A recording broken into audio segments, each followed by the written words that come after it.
നമസ്കാരം. നിങ്ങൾ എപ്പോഴെങ്കിലും ആലോചിച്ചിട്ടുണ്ടോ ഒരു ലാബിൽ തോന്നുന്ന ചെറിയൊരു ഐഡിയ അതെങ്ങനെയാണ് ലോകം മുഴുവൻ ഉപയോഗിക്കുന്ന ഒരു പ്രൊഡക്റ്റായി മാറുന്നതെന്ന്? ആ ഒരു രഹസ്യയാത്രയാണ് നമ്മളിന്ന് ചുരുളഴിക്കാൻ പോകുന്നത്. അപ്പോൾ നമുക്ക് നേരെ വിഷയത്തിലേക്ക് കടന്നാലോ? അപ്പോൾ നമുക്ക് ഈ ഒരു ചോദ്യത്തിൽ നിന്ന് തന്നെ തുടങ്ങാം.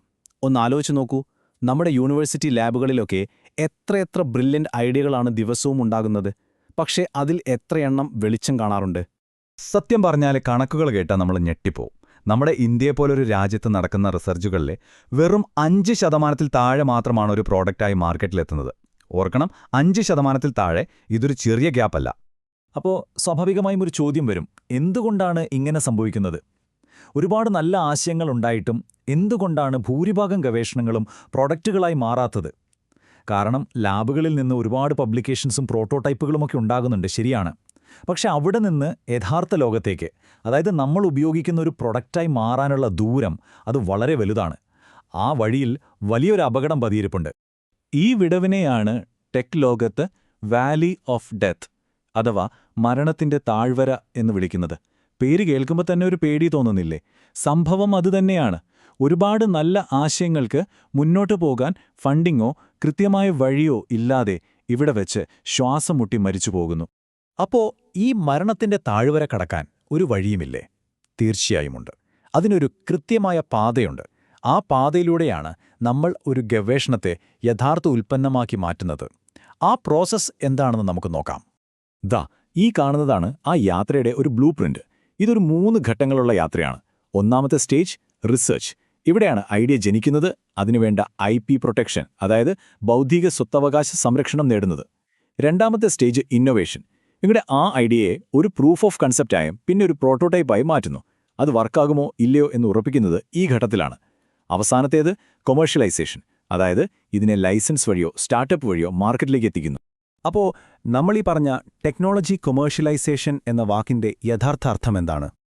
വളരെ സിമ്പിളായി പറഞ്ഞാൽ, ഒരു ലാബിൽ നടക്കുന്ന റിസർച്ചിന്റെ ഫലം അതൊരു പ്രോഡക്റ്റോ സർവീസോ ആയി സാധാരണക്കാരുടെ കയ്യിലേക്ക് എത്തിക്കുന്ന ആ ഒരു പ്രോസസ്സില്ലേ, അതിനെയാണ് നമ്മൾ ടെക്നോളജി കൊമേഴ്ഷ്യലൈസേഷൻ എന്ന് വിളിക്കുന്നത്. ഓക്കെ, അപ്പോൾ ഈ പ്രോസസ്സിലെ ഏറ്റവും പ്രധാനപ്പെട്ട പക്ഷേ ഒരുപാട് പേർക്ക് സംശയമുള്ളൊരു ഏരിയയിലേക്കാണ് നമ്മളിനി പോകുന്നത്. ആരുടെ പേരിലാണ് ഈ കണ്ടുപിടുത്തം, അതായത് ഇന്റലക്ച്വൽ പ്രോപ്പർട്ടി? ഒന്ന് ചിന്തിച്ചു നോക്കൂ. ഒരു യൂണിവേഴ്സിറ്റിയിലെ പ്രൊഫസർ അല്ലെങ്കിൽ ഒരു സ്റ്റുഡന്റ് ഒരു കിടിലൻ കണ്ടുപിടുത്തം നടത്തി. ആരായിരിക്കും അതിന്റെ യഥാർത്ഥ ഓണർ? കണ്ടുപിടിച്ച ആളോ അതോ സ്ഥാപനമോ? IP എന്ന് പറയുമ്പോൾ അത് ഒറ്റ കാര്യമല്ല. ഇതിൽ കാണുന്ന പോലെ പലതരമുണ്ട്. പുതിയ കണ്ടുപിടുത്തങ്ങൾക്ക് കിട്ടുന്നതാണ് പേറ്റന്റ്. പുസ്തകങ്ങൾക്കോ സോഫ്റ്റ്വെയറിനോ ഒക്കെ കോപ്പിറൈറ്റ്. ഒരു ബ്രാൻഡിന്റെ പേരിനോ ലോഗോയ്ക്കോ ട്രേഡ് മാർക്ക്. കൊക്കക്കോളയുടെ ഫോർമുല പോലെയുള്ള രഹസ്യങ്ങൾക്ക് ട്രേഡ് സീക്രറ്റും. ഇനി നമ്മുടെ ചോദ്യത്തിലേക്ക് തിരികെ വരാം. ഇന്ത്യയിലെ മിക്കവാറും എല്ലാ യൂണിവേഴ്സിറ്റികളിലും ഇൻസ്റ്റിറ്റ്യൂട്ടുകളിലും ഒക്കെ ഒരു കണ്ടുപിടുത്തം ഉണ്ടായാൽ അതിന്റെ IP ഓണർഷിപ്പ് ആ സ്ഥാപനത്തിനായിരിക്കും.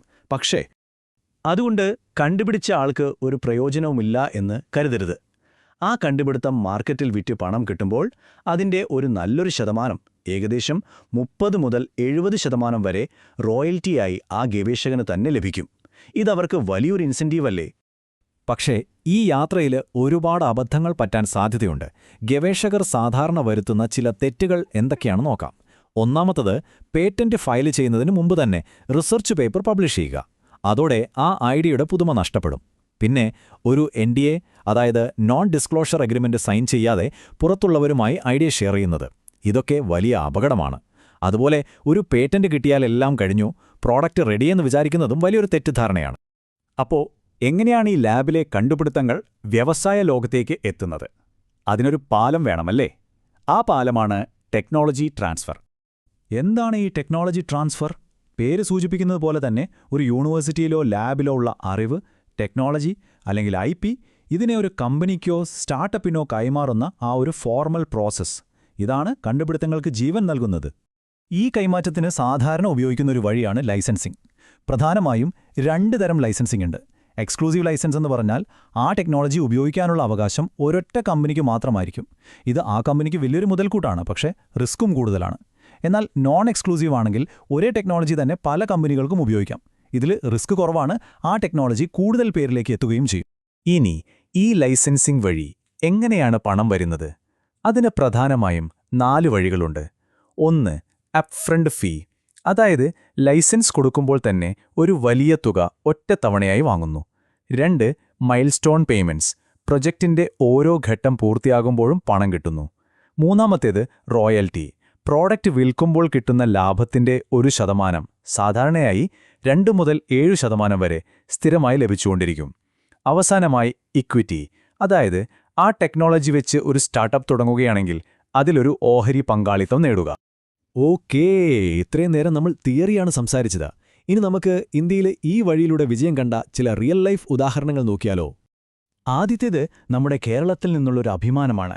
ശ്രീ ചിത്ര തിരുനാൾ ഇൻസ്റ്റിറ്റ്യൂട്ട് വികസിപ്പിച്ച ചിത്ര ഹാർട്ട് വാൽവ്. പൂർണ്ണമായും ഇന്ത്യയിലുണ്ടാക്കിയ ഈ ടെക്നോളജി അവരൊരു കമ്പനിക്ക് ലൈസൻസ് ചെയ്തു കൊടുത്തു. ഫലം എന്തായിരുന്നു എന്നറിയാമോ? നമ്മുടെ രാജ്യത്തിന് 1000-ലധികം കോടി രൂപയുടെ ഇറക്കുമതി ലാഭിക്കാൻ പറ്റി. ഇത് അക്കാഡമിയെയും ഇൻഡസ്ട്രിയും ഒരുമിച്ചാൽ എന്തത്ഭുതം നടക്കുമെന്നതിന്റെ ഏറ്റവും വലിയ തെളിവാണ്. അടുത്തതും കേരളത്തിൽ നിന്ന് തന്നെയാണ്. കേരള കാർഷിക സർവകലാശാല വികസിപ്പിച്ച ചില അഗ്രിടെക് ടൂൾസ്, അതായത് മണ്ണും കീടങ്ങളെയുമൊക്കെ നിരീക്ഷിക്കാനുള്ള ഉപകരണങ്ങൾ. ഇതവർ ചെറുകിട കമ്പനികൾക്ക് ലൈസൻസ് ചെയ്തു. അതിന്റെ ഗുണം ആർക്കാണ് കിട്ടിയത്? നമ്മുടെ നാട്ടിലെ സാധാരണ കർഷകർക്ക്. ലാബിലെ റിസർച്ച് എങ്ങനെ സാധാരണക്കാരുടെ ജീവിതത്തിൽ നേരിട്ടും മാറ്റങ്ങൾ കൊണ്ടുവരും എന്നതിന് ഇതിലും നല്ലൊരു ഉദാഹരണമില്ല. ഇനി മൂന്നാമത്തെ ഉദാഹരണം നോക്കാം. ഇത് കുറച്ചുകൂടി വ്യത്യസ്തമാണ്. IIT ബോംബെയിലെ ഒരു പ്രൊഫസർ തന്നെ മുൻകൈയെടുത്ത് ഒരു സ്റ്റാർട്ടപ്പ് തുടങ്ങി. ഇവിടെ സ്ഥാപനത്തിന് ലൈസൻസ് ഫീ ആയി പണം കൊടുക്കുന്നതിന് പകരം ആ സ്റ്റാർട്ടപ്പിന്റെ ഓഹരികളാണ് കൊടുത്തത്. പിന്നീട് വെഞ്ചർ ക്യാപിറ്റൽ ഫണ്ടിംഗ് ഒക്കെ കിട്ടി. ആ സ്റ്റാർട്ടപ്പ് വലിയൊരു വിജയമായി മാറി. ഒരു ഐഡിയയിൽ നിന്ന് എങ്ങനെ ഒരു കമ്പനി കെട്ടിപ്പടുക്കാം എന്നതിന്റെ പെർഫെക്റ്റ് എക്സാമ്പിൾ. അപ്പോ കണ്ടില്ലേ, ഒരു ലാബിലെ ചെറിയൊരു ഐഡിയയിൽ നിന്ന് തുടങ്ങി മാർക്കറ്റിലെത്തുന്ന ഈ യാത്ര എത്ര വലിയ സാധ്യതകളാണ് തുറന്നു തരുന്നതെന്ന് ആർക്കറിയാം? ഒരുപക്ഷേ ലോകത്തെ അടുത്തറിയാൻ പോകുന്ന, നമ്മുടെ എല്ലാം ജീവിതം മാറ്റിമറിക്കാൻ പോകുന്ന ആ വലിയ കണ്ടുപിടുത്തം ഇപ്പോൾ നമ്മുടെ ഏതെങ്കിലും ഒരു യൂണിവേഴ്സിറ്റി ലാബിൽ അതിന്റെ യാത്ര തുടങ്ങാൻ തയ്യാറെടുക്കുന്നുണ്ടാവാം, അല്ലേ?